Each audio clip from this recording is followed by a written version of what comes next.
بسم اللہ الرحمن الرحیم۔ فرمایا الحمدللہ رب العالمین، ساری تعریفیں حمد و تشکر کے سارے مفہوم صرف اسی ذات کے لیے مخصوص ہیں جو عالمین کا رب ہے، رب العالمین۔ رب المسلمین نہیں فرمایا، رب الانبیاء والمرسلین نہیں فرمایا، رب الاولیاء والمتقین نہیں فرمایا۔ یہ نہیں کہا کہ وہ رسولوں کا رب ہے، نبیوں کا رب ہے، یا صرف ولیوں صدیقین و شہداء کا رب ہے، یا صرف مسلمانوں کا رب ہے، بلکہ ارشاد ہوا رب العالمین، وہ عالمین کا رب ہے۔ دوستوں کو بھی دیتا ہے اور دشمنوں پہ بھی رزق بند نہیں کرتا۔ موسیٰ کا بھی رب ہے لیکن رزق فرعون پہ بھی بند نہیں کرتا۔ اپنے خلیل کا بھی رب ہے لیکن رزق قارون پر اور نمرود پہ بھی بند نہیں کرتا۔ اپنے محبوب کا بھی رب ہے، رزق ابو جہل پہ بھی بند نہیں کرتا۔ سب کو کھلاتا ہے، ٹھیک وقت پہ رزق پہنچاتا ہے، جو اس کے در پہ جھکنے والے ہیں ان کو بھی اور جو باغی ہیں ان کو بھی۔ ایک اور مقام پہ فرمایا وَمَا مِن دَابَّةٍ فِي الْأَرْضِ إِلَّا عَلَى اللَّهِ رِزْقُهَا وَيَعْلَمُ مُسْتَقَرَّهَا وَمُسْتَوْدَعَهَا کل فی کتاب مبین۔ روح زمین پر کوئی چلنے پھرنے والا ذی روح ایسا نہیں جس کے رزق کی ذمہ داری اس نے نہ لے لی ہو۔ رزق بھی دیتا ہے اور حکمت کے ساتھ دیتا ہے، تیرے ظرف کو دیکھ کر دیتا ہے۔ تو چاہتا ہے کہ میں سب سے بڑا دولت مند بن جاؤں، ہزاروں دیے ہیں لاکھوں کیوں نہیں دیے، لاکھوں مل جائیں تو کروڑوں کی تمنا، کروڑوں مل جائیں تو اربوں کی ہوس۔ قرآن پاک نے فرمایا لو بسط اللہ الرزق لعباده لبغوا فی الارض، اگر ہم تمہاری آرزوں اور تمناؤں کے مطابق تمہیں دولت دے دیں، تم تو درندے بن جاؤ، کسی کو جینے بھی نہ دو، میری زمین پر فساد کے شعلے بھڑکا دو۔ یہ کپ ہے نا میرے ہاتھ میں، آپ جب اس میں چائے ڈالتے ہیں تو اس کا ظرف دیکھ کر ڈالتے ہیں، اس کی کیپیسٹی دیکھ کر ڈالتے ہیں۔ جب یہ بھرنے لگتا ہے تو آپ ہاتھ روک لیتے ہیں یا ڈالتے جاتے ہیں؟ اتنے سمجھدار تو ہم بھی ہیں کہ گلاس کو اور کپ کو دیکھ کر اس میں چائے ڈالتے ہیں یا مشروب ڈالتے ہیں۔ تو اللہ بھی آپ کے ظرف کو دیکھ کر رزق بھیجتا ہے۔ اگر اس میں آپ ہاتھ نہ روکیں، ڈالتے جائیں چائے، تو کیا ہوگا؟ اچھل پڑے گا نا۔ تو بس سارا فلسفہ یہی ہے، اس نے بھی رزق تیرے ظرف کو دیکھ کے دیا ہے کہ اگر زیادہ دوں تو اچھل پڑے گا، بیلنس بگڑ جائے گا تیرا۔ بڑی حکمت ہے۔ ایک متکبر بادشاہ کے ناک پر بار بار مکھی آ کے بیٹھتی تھی، وہ اس کو ہٹاتا تھا، وہ ادھر ادھر سے گھوم کے پھر آ کے بیٹھ جاتی تھی، وہ ہٹاتا تھا پھر آ کے بیٹھ جاتی تھی۔ تنگ آ گیا اور اپنے دربار میں بیٹھے ہوئے ایک عالم سے کہنے لگا اللہ اگر ایک اس مکھی کو پیدا نہ کرتا تو کائنات میں کون سی کمی آ جاتی؟ کیوں پیدا کیا اللہ نے ان مکھیوں کو؟ اس دور کے عالم جو ہوتے تھے میدے کے اسیر نہیں ہوتے تھے، مسند علم کے تاجدار ہوتے تھے، اور علم کا حامل وہی ہوتا ہے جو سچی بات بغیر کسی روک ٹوک کے کہہ دے۔ وہ عالم کہنے لگا اللہ نے مکھی کو اس لیے پیدا کیا ہے کہ یہ تجھ جیسے فرعونوں کے ناک پہ آ کر بار بار بیٹھے اور تجھے احساس دلائے کہ تیرے پاس تو اتنا بھی اختیار نہیں ہے کہ تو اس مکھی کو بھگا دے، تو اللہ سے کیا مقابلہ کرے گا؟ ان الذین تدعون من دون اللہ لن یخلقوا ذبابا ولو اجتمعوا لہ۔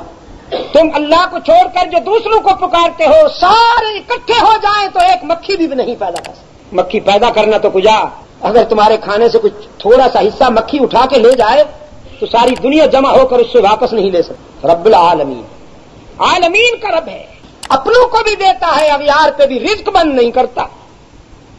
بلکہ میں تو کہا کرتا ہوں دوستو، اس کی ربوبیت کی کتنی خوبصورت ادا ہے کہ اپنوں کو دال روٹی پہ خوش کر لیتا ہے، دشمنوں کو مرغن کھلاتا ہے۔ اپنوں کو خس و خاشاک کے جھونپڑے دے کر راضی کر لیتا ہے، دشمنوں کو محلات عطا کرتا ہے۔ رحمت للعالمین صلی اللہ علیہ وسلم نے جس حجرے میں اپنی مبارک زندگی کے مبارک لمحات گزارے ہیں، حضرت عائشہ صدیقہ رضی اللہ تعالی عنہا فرماتی ہیں اس کی چھت اتنی نیچی تھی کہ بے خیالی میں اگر کوئی اٹھ جائے تو سر ٹکرا جائے، اور رحمت عالم صلی اللہ علیہ وسلم اس چارپائی پر آرام فرماتے تھے جس پر کوئی اسفنج کا گدا نہیں ہوتا تھا۔ فاروق اعظم رضی اللہ تعالیٰ عنہ ایک دن تشریف لائے، کونین کے سردار، انبیاء کے امام، فخر رسول، ہادی سبل، اللہ کے دلبر، ثقلین کے سرور، شافی محشر، برتر، بالا قدر، انبیاء کے افسر، حسین و نازنین، ماہ جبین، رحمت للعالمین، راحت للعاشقین، مراد المشتاقین، امام المرسلین، شفیع المذنبین، ساری کائنات میں بہترین، راہبر و رہنما، بدر الدجا، شمس الضحیٰ، خیر الورا، احمد مجتبی اور محمد مصطفیٰ صلی اللہ علیہ وسلم کو فاروق اعظم رضی اللہ تعالی عنہ نے دیکھا چارپائی پر سوئے ہوئے ہیں جس پر چٹائی بھی نہیں، اور آپ صلی اللہ علیہ وسلم کے جسد اطہر پر بان کے نقش جسد اطہر پر نمایاں ہے، خون لرز رہا ہے۔ فاروق اعظم رضی اللہ تعالیٰ عنہ کی آنکھوں میں آنسو آ گئے، عرض کیا آقا کیسر و کسرا تو اطلس و کمخاب پہ سوئیں، وہ ظلم کے نمائندے اب ریشم پہ سوئیں، اور کائنات کا سردار اس کا بچھونا یہ ہو۔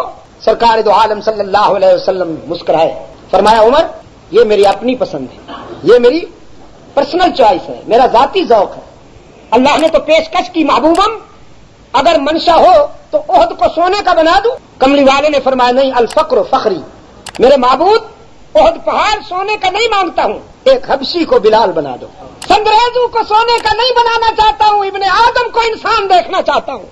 الہ العالمین میری منزل یہ نہیں ہے کہ پہاڑ سونے کے بن جائیں، میری منزل یہ ہے کہ خطاب کا بیٹا فاروق اعظم بن جائے، میری منزل یہ ہے کہ ابو قحافہ ابو بکر کہلائے، میری منزل یہ ہے کہ ابن عفان عثمان ذو النورین بن جائے، میری منزل یہ ہے کہ ابن ابی طالب علی المرتضی کہلائے، میری منزل یہ ہے کہ ولید کا بیٹا سیف اللہ کہلائے۔ ہے اللہ پتھر سونے کے نہ بنے، انسان سونا بن جائے، تو انسان سونا بنے کہ نہ بنے؟ درفشانی نے تیری قطروں کو دریا کر دیا، یہ سبحان اللہ لڑاتا ہے کوئی؟ سبحان اللہ کہتے جاؤ اور دلوں میں محبت، انشاءاللہ محبت کے چراغ روشن ہوتے جائیں۔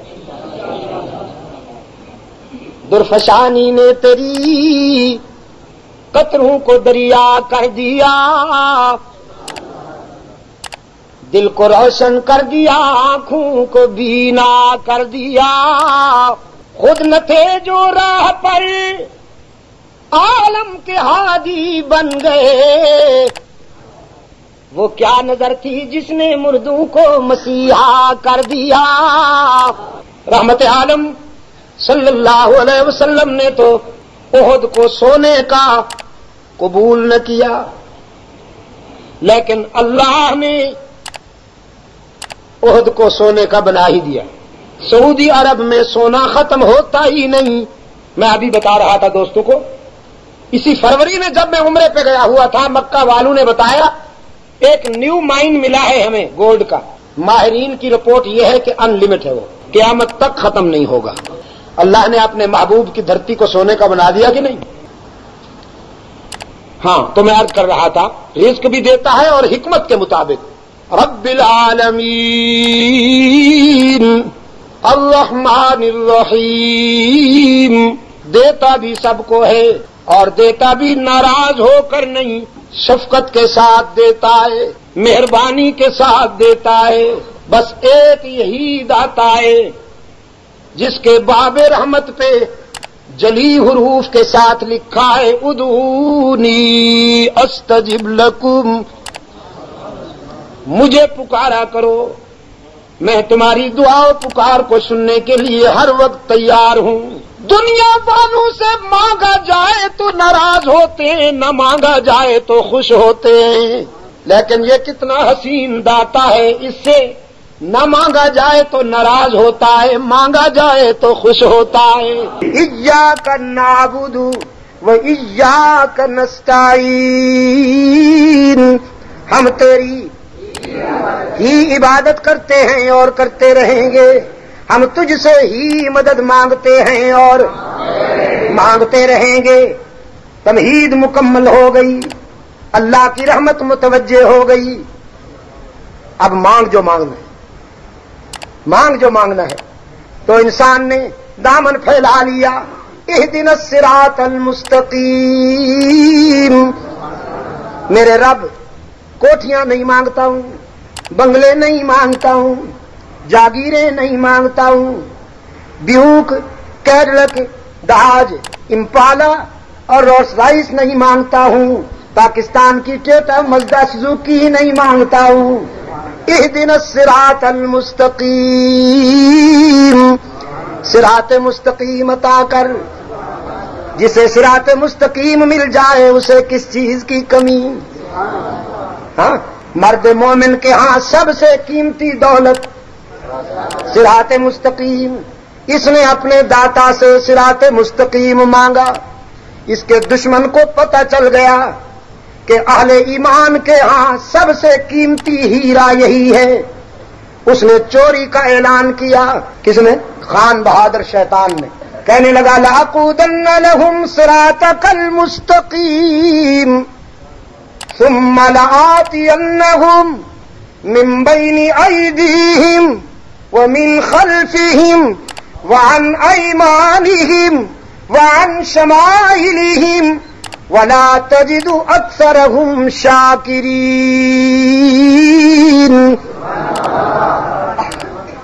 میں تیرے بندوں کو صراط مستقیم سے ہٹاؤں گا، کبھی سامنے سے، کبھی عقب سے، کبھی دائیں بازو سے، کبھی بائیں بازو سے حملہ کروں گا، نہیں چلنے دوں گا انہیں صراط مستقیم پر۔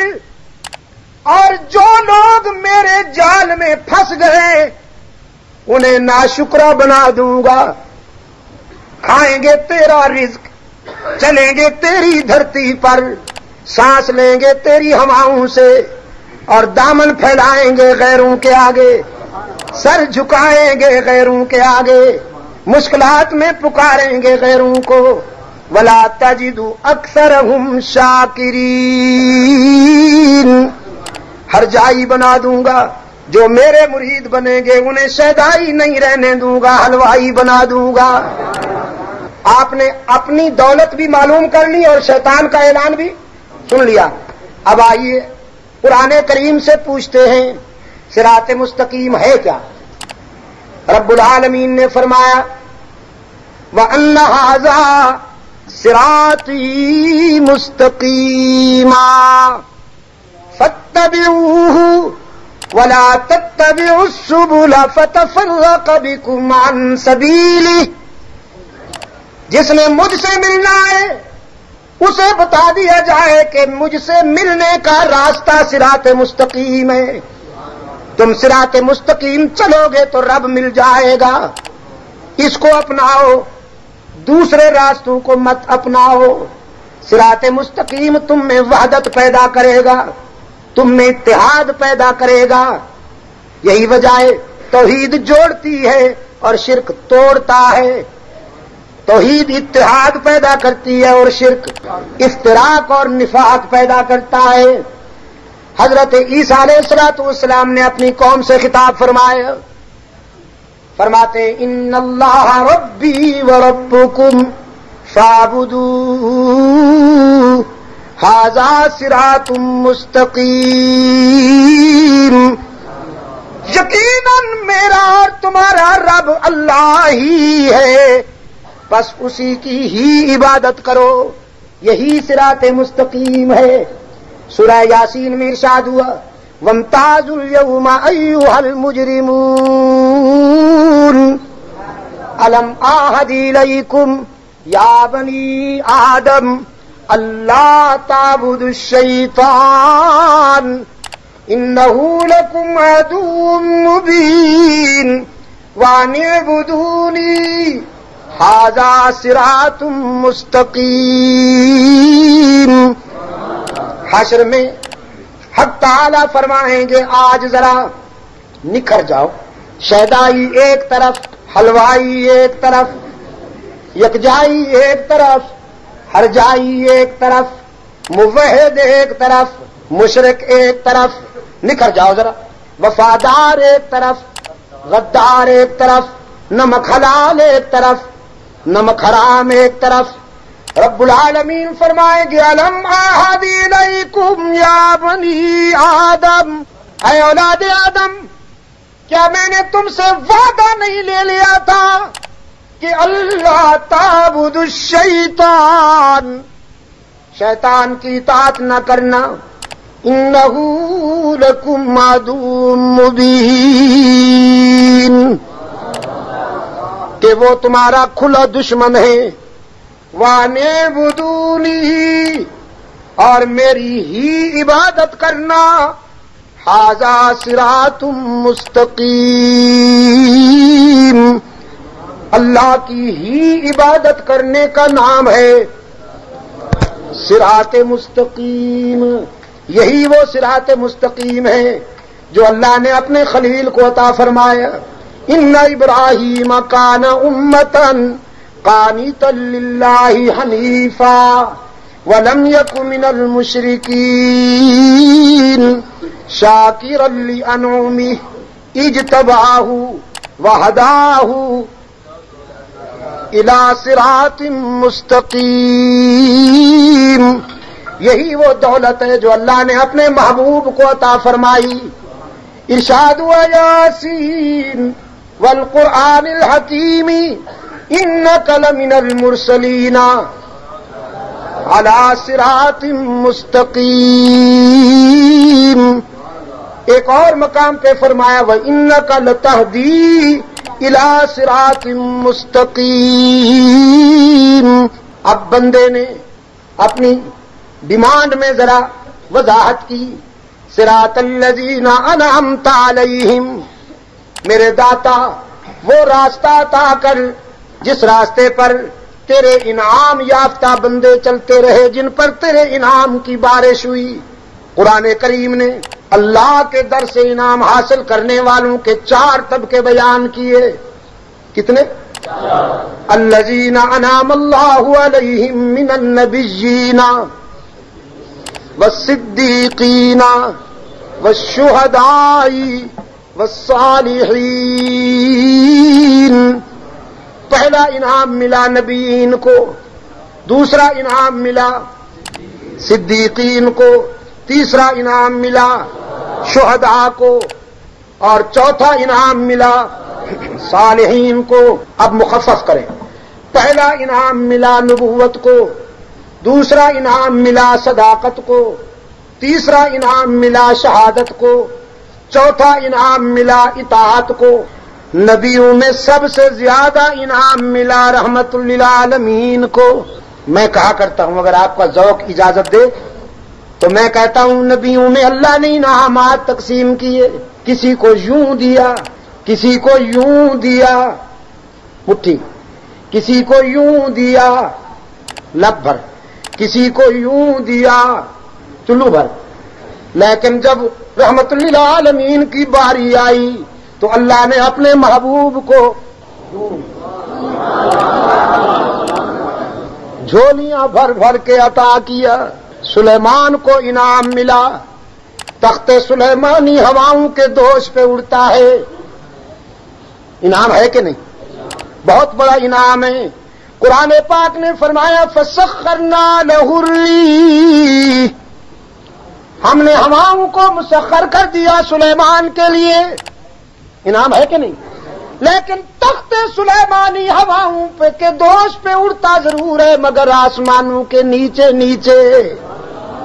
رحمت للعالمین کو انعام ملا. میرے آقا تو جوڑوں سمیت پہنچے عرش بری پر، باقی سب کو معراج ہوئی زمینوں پر، اور رحمت للعالمین کو آسمانوں پر. اللہ نے کتنا بلیغ کنایا دیا، کتنا فصیح اشارہ کیا. باقی سب نبیوں کو معراج ہوئے زمینوں پر، رحمت للعالمین کو آسمانوں پر. رب نے کتنا بلیغ اشارہ کیا جتنا زمین سے آسمان اونچا ہے اتنی ہی باقی سب نبیوں سے محمد کی شان اونچی ہے۔ یوسف کو انعام ملا، حسن دیا یوسف کو، دیکھنے والیاں انگلیاں کاٹ بیٹھی مگر ایمان نہیں لائیں۔ انعام تو ہے، دیکھنے والیاں حواس باختہ ہو گئی، مدہوش ہو گئی، ان کی ہوش اڑ گئی۔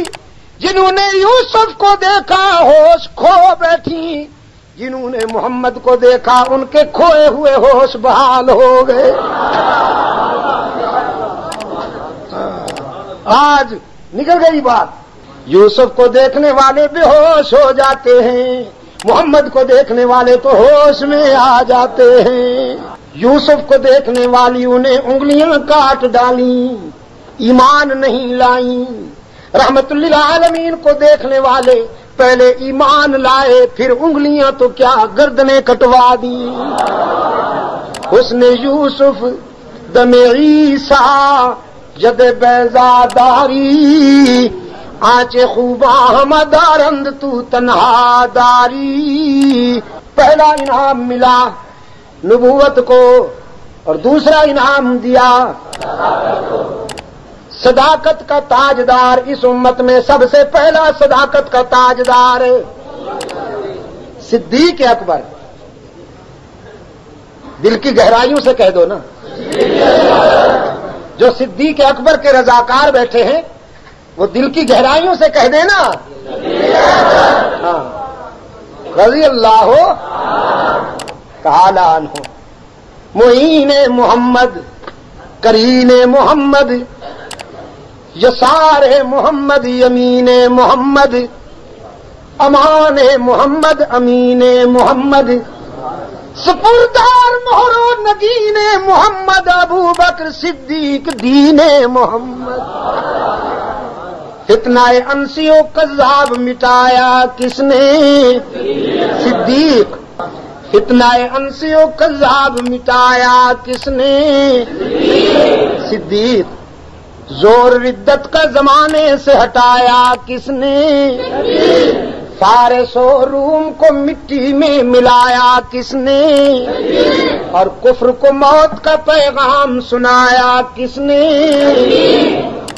ثانی اثنین ہے، اللہ کا شہدائی ہے، جا کے بھی پہلو محمد میں جگہ پائی ہے۔ صدیق کے اوصاف کا اقرار کرو ورنہ لازم ہے کہ قرآن سے انکار کرو۔